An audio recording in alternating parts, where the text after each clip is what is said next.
दोस्तों, गर्मियों का मौसम था। लू से राहत पाने के लिए लोग रात को छत पर सोने की तैयारी कर रहे थे। उमा, जिसकी उम्र लगभग 45 साल के करीब थी, अपने घर में अकेली रहती थी। उसकी इकलौती बेटी ममता की शादी हो चुकी थी और अब वह अपने पति के साथ किसी दूसरे शहर में बस गई थी। एक दिन ममता अपने पति के साथ मायके आई। लंबे समय बाद बेटी दामाद को देखकर उमा की खुशी का ठिकाना न रहा। उसने घर को अच्छे से सजाया, तरह तरह के पकवान बनाए और उनकी खातिरदारी में कोई कमी नहीं छोड़ी। रात को करीब 9 बजे सभी ने साथ बैठकर खाना खाया। फिर गर्मी से बचने के लिए सभी लोग छत पर सोने चले गए। उमा भी सोने के लिए तैयार हुई, लेकिन उसकी एक आदत बड़ी अजीब थी। वह रोज रात को अपने सिरहाने एक छोटी शीशी में भरा हुआ देसी तेल रखती थी। उसका दामाद यह देखकर हैरान हुआ। 5 दिन तक उसने गौर किया कि उमा हर रात यही करती थी। उसकी जिज्ञासा बढ़ती गई। आखिर इस तेल का क्या राज है? वह सोचने लगा, क्या उमा के सिर में दर्द होता है या फिर कोई तांत्रिक क्रिया? आखिरकार 5वें दिन वह सच्चाई जानने के लिए पूरी तरह तैयार हो गया। आधी रात को जब सभी गहरी नींद में थे, उसने चुपचाप उमा के कमरे में झांका। जो दृश्य उसने देखा, उससे उसके रोंगटे खड़े हो गए। उमा शीशी से तेल निकालकर अपने पैरों और हाथों पर मल रही थी, लेकिन यही बात डरावनी नहीं थी। असली हैरानी तो तब हुई जब उसने देखा कि उमा की उंगलियां धीरे धीरे लंबी और नुकीली हो रही थी। उसके चेहरे के हाव भाव भी अजीब से हो गए थे, जैसे वह किसी और ही रूप में बदल रही हो। दामाद घबराकर तुरंत पीछे हट गया और भागकर ममता को जगाने लगा।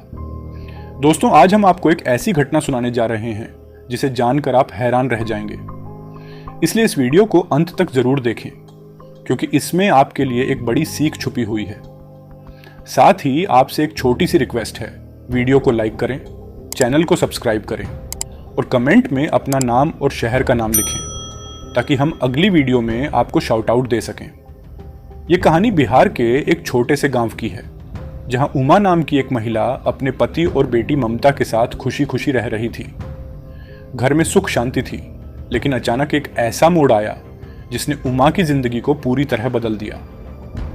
उमा के पति का स्वास्थ्य धीरे धीरे खराब होने लगा।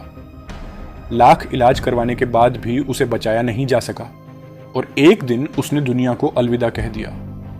यह घटना उमा के लिए किसी बड़े तूफान से कम नहीं थी। वह अंदर से पूरी तरह टूट चुकी थी, लेकिन अपनी मासूम बेटी ममता को देखकर उसने खुद को संभाल लिया। हालांकि उमा के पति ने अपने पीछे अच्छा खासा कारोबार और संपत्ति छोड़ी थी, जिससे उनके गुजारे में कोई दिक्कत नहीं आई। लेकिन एक अकेली मां के लिए समाज में टिके रहना आसान नहीं होता। उमा ने सभी मुश्किलों का डटकर सामना किया और अपनी बेटी को अच्छे स्कूल में पढ़ाया। वह चाहती थी कि ममता अपने पैरों पर खड़ी हो और अपने जीवन में कुछ बड़ा करे। समय बीतता गया और ममता अब 20 साल की हो गई। उमा को उसकी शादी की चिंता सताने लगी। कुछ समय बाद पास के ही एक गांव में एक अच्छा रिश्ता मिला और दोनों परिवारों की सहमति से ममता की शादी तय कर दी गई। उसका पति एक नामी कंपनी में अच्छी नौकरी करता था और उसकी आमदनी भी बढ़िया थी। नौकरी के सिलसिले में वह अक्सर बाहर रहता था, इसलिए शादी के बाद ममता भी उसके साथ ही रहने लगी। इस तरह देखते ही देखते 2 साल बीत गए। लेकिन आगे जो हुआ वह और भी चौंकाने वाला था। आगे की कहानी जानने के लिए वीडियो को पूरा देखें। गर्मी की छुट्टियां चल रही थी। तेज धूप और उमस भरी गर्मी से बचने के लिए अधिकतर लोग दिन में घरों के अंदर ही रहते थे और रात को छत पर सोने की तैयारी करते थे। इसी बीच ममता ने सोचा कि काफी समय हो गया है, अब उसे अपनी मां के पास जाकर कुछ दिन रहना चाहिए। उसने अपने पति से इस बारे में बात की और दोनों ने मिलकर तय किया कि वे कुछ दिनों के लिए मायके जाएंगे। जब ममता अपने पति के साथ मायके पहुंची तो उमा की खुशी का ठिकाना नहीं रहा। उसकी बेटी और दामाद इतने दिनों बाद उससे मिलने आए थे। यह उसके लिए किसी त्योहार से कम नहीं था। उसने पूरे घर को संवारना शुरू कर दिया और उनकी खातिरदारी में लग गई। वह चाहती थी कि बेटी दामाद को कोई तकलीफ ना हो। शाम का समय हुआ। उमा ने खुद अपने हाथों से ढेर सारे स्वादिष्ट पकवान बनाए। सभी ने एक साथ बैठकर खाना खाया। हंसी मजाक के बीच एक खुशनुमा माहौल बन गया। खाना खत्म होने के बाद उमा अचानक एक कमरे की सफाई करने लगी। ममता के पति ने उमा को सफाई करते देखा तो उसे यह थोड़ा अजीब लगा। उसने हंसते हुए पूछा, मां, इतनी मेहनत क्यों कर रही हैं? अब रात के इस समय क्या काम बाकी रह गया? उमा ने प्यार से जवाब दिया, बेटा ये कमरा तुम्हारे सोने के लिए तैयार कर रही हूं। दामाद को थोड़ा आश्चर्य हुआ। उसने सहजता से कहा, अरे मां, इतनी मेहनत करने की क्या जरूरत है? गर्मी का मौसम है, हम तो छत पर भी सो सकते हैं। वहां ठंडी हवा चलेगी, आराम मिलेगा। लेकिन उमा का चेहरा अचानक गंभीर हो गया। उसने थोड़ी चिंतित आवाज में कहा, नहीं बेटा, ऐसा मत कहो। गांव में लोग बहुत बातें बनाते हैं। अगर तुम लोग छत पर सो गए तो बाहर के पड़ोसी तरह तरह की बातें करेंगे। मैं नहीं चाहती कि कोई मेरी बेटी और दामाद को लेकर कुछ गलत कहे। ममता के पति को यह बात अजीब लगी, लेकिन उसने आगे कुछ पूछने के बजाय हामी भर दी।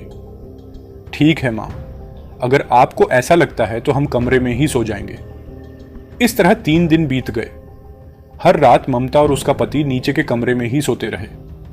लेकिन चौथे दिन रात के खाने के बाद ममता के पति को फिर से गर्मी महसूस होने लगी। मां, आज बहुत गर्मी है, नीचे बिल्कुल घुटन हो रही है।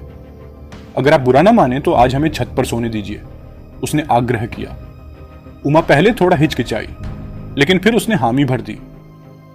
ठीक है, अगर तुम्हारा मन छत पर सोने का है तो वहां बिस्तर लगा देती हूं, उसने कहा। रात का खाना खत्म होने के बाद ममता और उसका पति छत पर चले गए और अपनी अपनी चारपाई पर लेट गए। गांव की शांति और ठंडी हवा ने माहौल को सुहावना बना दिया। ममता गहरी नींद में सो गई, लेकिन उसके पति की आंखों में नींद नहीं थी। करीब 1 घंटे बाद जब सब कुछ शांत हो गया, तभी ममता के पति ने देखा कि उमा नीचे से एक बोतल में कुछ लेकर आ रही थी। उसने ध्यान से देखा, वह देसी तेल था। उमा ने तेल की बोतल अपने सिरहाने रखी और चुपचाप लेट गई। यह देखकर ममता का पति हैरान रह गया।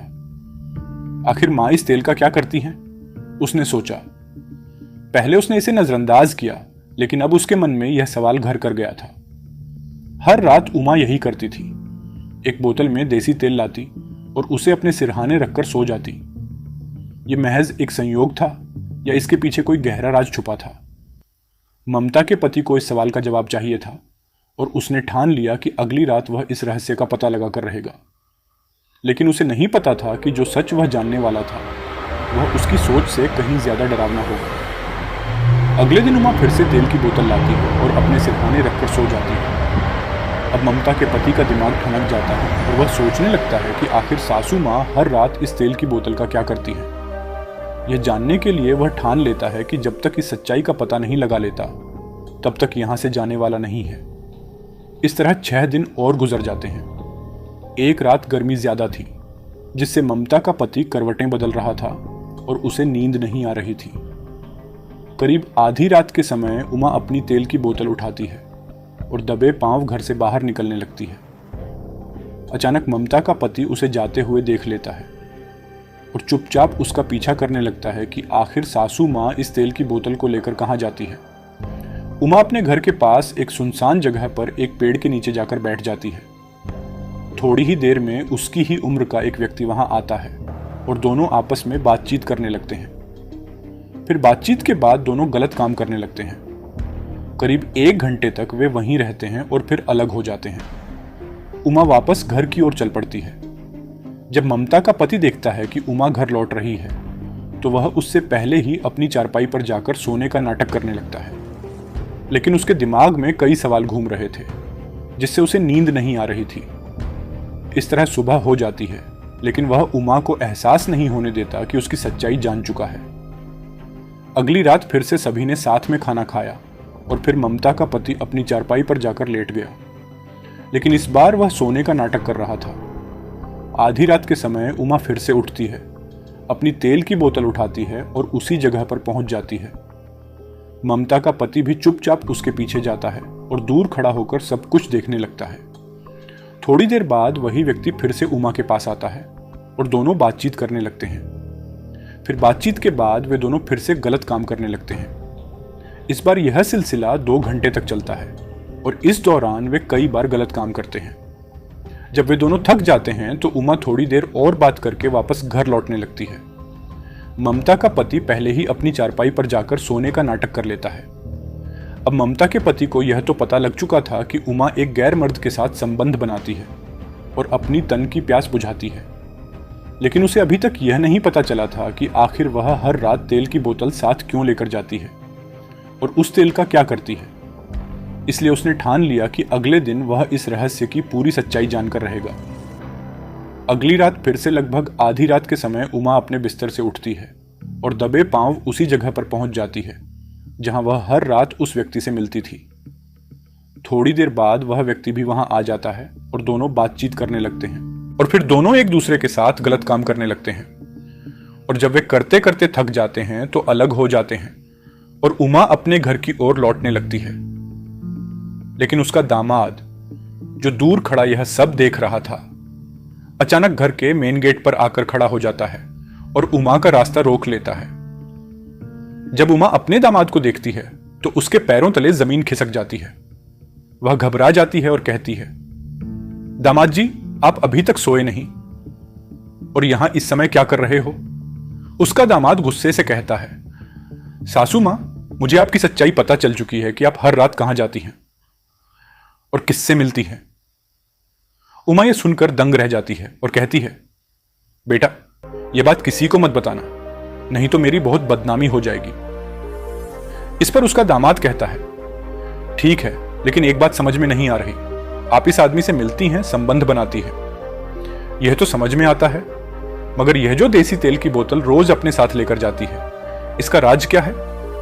इसकी सच्चाई आज मुझे जाननी है। उमा गहरी सांस लेकर कहती है, बेटा, जब ममता 5 साल की थी तब तुम्हारे ससुर का बीमारी के कारण देहांत हो गया था। हमारे पास पैसे की कोई कमी नहीं थी, इसलिए मैंने ममता का अच्छे स्कूल में दाखिला करा दिया और उसकी पढ़ाई लिखाई में ध्यान देने लगी। लेकिन मैं तो अकेली रह गई थी और अकेलापन मुझे बहुत सताने लगा। ऐसे में इस व्यक्ति ने मेरा सहारा लिया और मेरा प्रेमी बन गया। इसने मेरे सुख दुख में मेरा साथ दिया, इसलिए मैं इसे छोड़ना नहीं चाहती।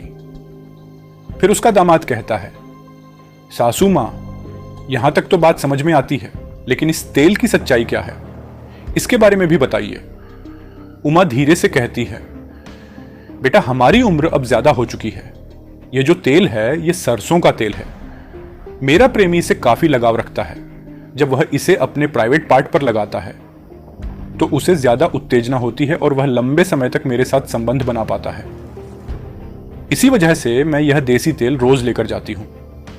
फिर उमा अपने दामाद से हाथ जोड़कर कहती है, बेटा, तुम यह बात ममता को बिल्कुल मत बताना, नहीं तो उसके दिल को बहुत ठेस पहुंचेगी।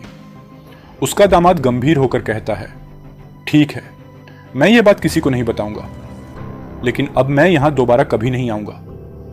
इसके बाद वह अपने बिस्तर पर जाकर सो जाता है। सुबह होते ही वह नाश्ता करता है और फिर ममता से कहता है, चलो, अब हमें अपने घर वापस चलना है।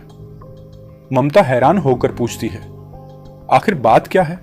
लेकिन उसका पति कुछ नहीं बताता और बस कहता है, अपना सामान उठाओ, हमें अब भी चलना है। ममता कुछ समझ नहीं पाती, मगर अपने पति की बात मानते हुए अपना सामान पैक करती है। फिर दोनों तुरंत वहां से निकल जाते हैं। दोस्तों, इस कहानी को सुनाने का हमारा उद्देश्य आपको परेशान करना या आपका दिल दुखाना नहीं है, बल्कि इसका मकसद सिर्फ यही है कि आप सभी को सचेत और जागरूक किया जा सके। हमारे समाज में इस तरह के अपराध हो रहे हैं और हम सबको मिलकर इन्हें रोकने के लिए प्रयास करना चाहिए। इसलिए दोस्तों, इस तरह के अपराधों को रोकने के लिए आप सभी को हमेशा जागरूक रहना चाहिए और कदम उठाना चाहिए। दोस्तों, अगर आपको हमारी यह वीडियो पसंद आई हो तो कृपया वीडियो को लाइक करें और हमारे चैनल को सब्सक्राइब जरूर करें। इससे हमें और बेहतर कंटेंट बनाने का प्रेरणा मिलेगा। दोस्तों, हम फिर मिलेंगे एक नई वीडियो के साथ। तब तक अपना और अपने परिवार का ध्यान रखें। जय हिंद, जय भारत।